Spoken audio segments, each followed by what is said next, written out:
You are listening to the Climate Alarm Clock. Still to come this week, we continue our collaboration with Cara from the Book of Leaves, and Colm O'Regan tells us about his climate-themed stand-up show. But now it's time to continue our collaboration with Birdwatch Ireland. This week, Niall and Ricky are chatting about the Hen Harrier.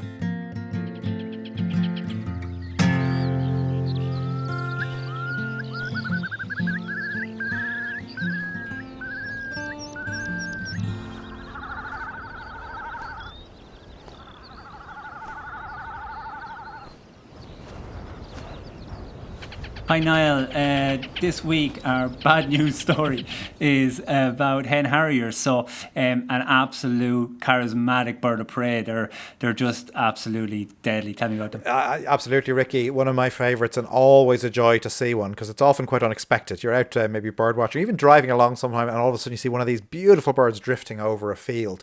And they're one of the birds where male and female are very easy to tell apart because the female, as with most birds of prey, she's a bit bigger than the male. She's a wonderful mottled brown overall with this lovely white patch on her rump, just her lower back, just before her tail. And that's a very good way to tell her apart.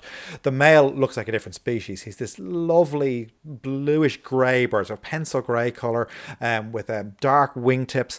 And both the male and the female have a very distinctive way of flying. We might think of birds of prey as being very fast, but harriers tend to fly very slowly. Their wings sort of held slightly up in a shallow V, drifting over a field looking for prey. So it's a species that once have been very common in Ireland. They do very well traditionally in uplands and in bogland areas, any kind of heath or heather cover. But again, a species that's really been coming under pressure for a variety of reasons, not least of which is climate change. Yeah, no, big time. And the other thing is that you mentioned a few weeks back for curlew is forestry as well, and our forestation. And in our big sort of push to plant trees and everything, we need to be careful with our actual tree planting policy that we don't push out the likes of hen harriers and curlew from these habitats. And we need to refrain from planting trees on peatland soils, which are much better to sort of to absorb that carbon instead of just growing trees on them, because we think green trees equals sort of carbon benefits and all. So we need to be very careful of that, and we need some joined up thinking amongst the departments and on our forestry policy not to do that. Absolutely, Ricky. I mean, Ireland certainly needs far more trees, but it's very important that the right species of tree are chosen, and crucially the right locations for planting them are chosen. And we need more respect for our boglands. And in many ways, the hen harrier has become a symbol of these threatened habitats that have been underappreciated over the years.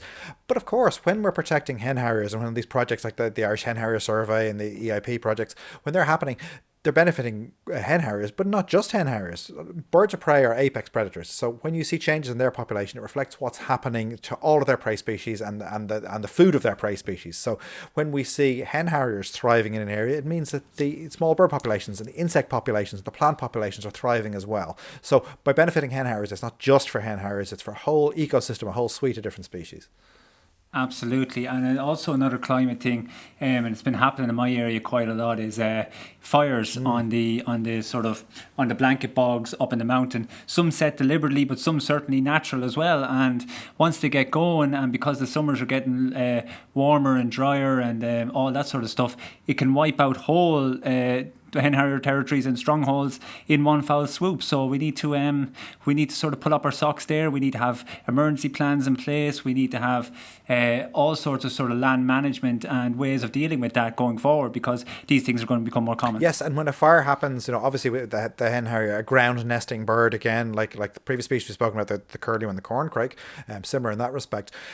Obviously their eggs and chicks have no defence or no escape from that fire. But not only that, once that habitat is burned, it's out of action for several years at least before it can regenerate. And hen harriers require a very large habitat, a very large territory, because they occur at a very low density, and that's one of the main pressures on them as well. So let's hope again we can turn the tide for that species and make sure that one day hopefully it can thrive again in Ireland.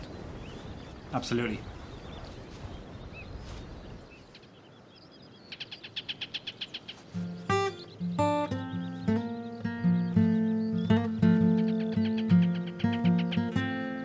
That's Niall Hatch and Ricky Whelan there, and if you like their segments on our podcast, be sure to check out their own podcast, In Your Nature. And if you like what we do here at the Climate Alarm Clock, be sure to subscribe to and review the podcast wherever you listen. Coming up next, we continue our Book of Leaves collaboration.